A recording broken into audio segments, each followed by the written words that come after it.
In one of my past videos, I talked about how there is this theory which suggests that depression can be explained by a good versus bad comparison.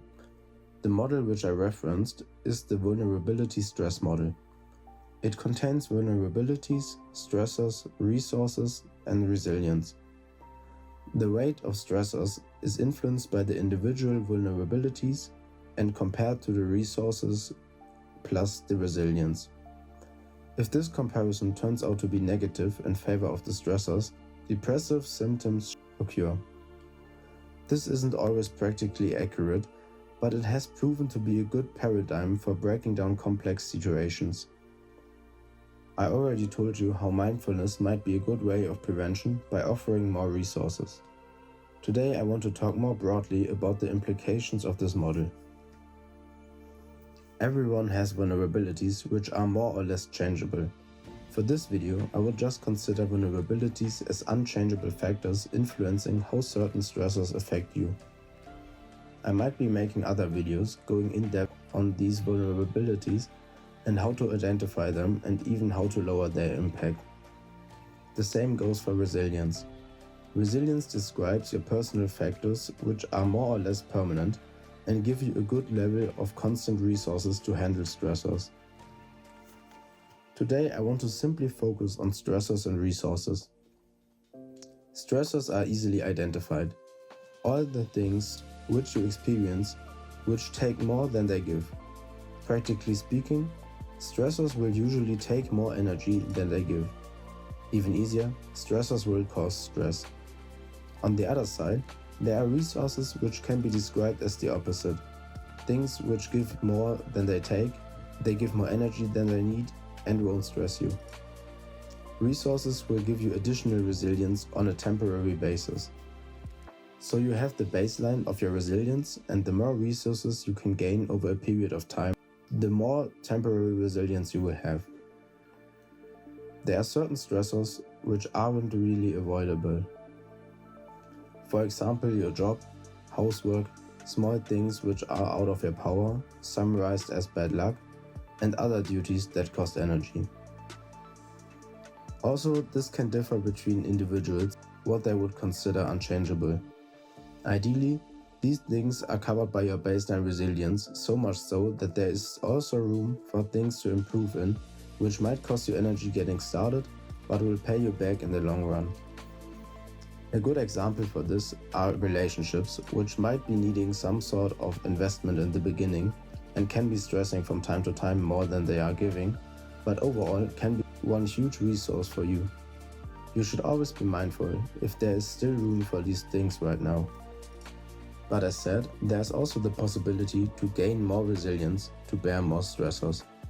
Some great resources which are not part of your baseline resilience are, for example, relationships, habits, and certain activities, going on vacation or to the cinema. Good and healthy relationships, be it friendships or romantic, can be a huge resource for humans because of their social nature. They can help with emotional burdens and might offer new insight and possibilities to further resources. Some people might not have a lot of good relationships and/or struggle with finding new ones, which would temporarily make them stressors, as already described. For those people and people who, despite having a good social network, still need more resilience to counter the amount of stressors, habits can be a huge source of energy. I will keep it short here, but great habits which give you resilience immediately are, for example, meditation, journaling, and sports. There are a lot of great habits out there which have the ability to completely change your life in the long term, but a lot of them can be considered stressors in the beginning. I will do separate videos on those. Meditation, journaling, and sports/being more physically active will reward you without costing much time or breaking out of your everyday life, and are therefore a good starting point. If you aren't familiar with meditation, I already made an introductory video covering that topic, which you can find in the description. Regarding sports, for a lot of people it would already be good to just go out for a daily walk and maybe ride a bike to work or something which doesn't require a huge change in your daily routine.